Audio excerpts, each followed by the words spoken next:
ಅದು ಅವ್ರು ಆ ತರ ತಿಳ್ಕೊಂಡಿದ್ರೆ ನಾವೇನ್ ಮಾಡಕ್ಕಾಗಲ್ಲ. ನಾನೇನು ಅದಕ್ಕೆ ಇಂಟರ್ಫಿಯರ್ ಅದೆಲ್ಲ ಕೋರ್ಟ್ ಆರ್ಡರ್ ಮೇಲೆ ನಡೆಯುತ್ತೆ. ಸಿಎಂ ಹೇಳಿದ್ಮೇಲೆ ಸಿಎಂ ತೀರ್ಮಾನ ಮಾಡ್ತಾರೆ ಬಿಡಿ.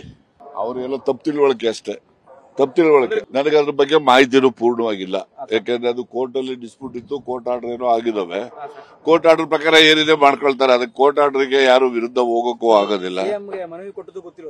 ನನಗೆ ಈಗ ಸಿಎಂ ಬಗ್ಗೆ ಪ್ರಸ್ತಾಪ ಮಾಡಿದ್ರೆ ಅವ್ರು ತೀರ್ಮಾನ ತಗೊಳ್ತಾರೆ.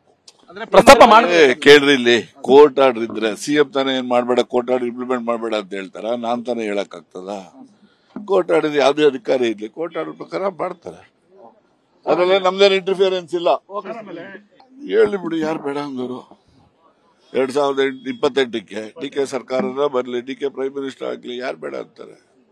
ಚೀಫ್ ಮಿನಿಸ್ಟರ್ ಆಗ್ಲಿ, ಅದಕ್ಕೂ ಆಗ್ಲಿ.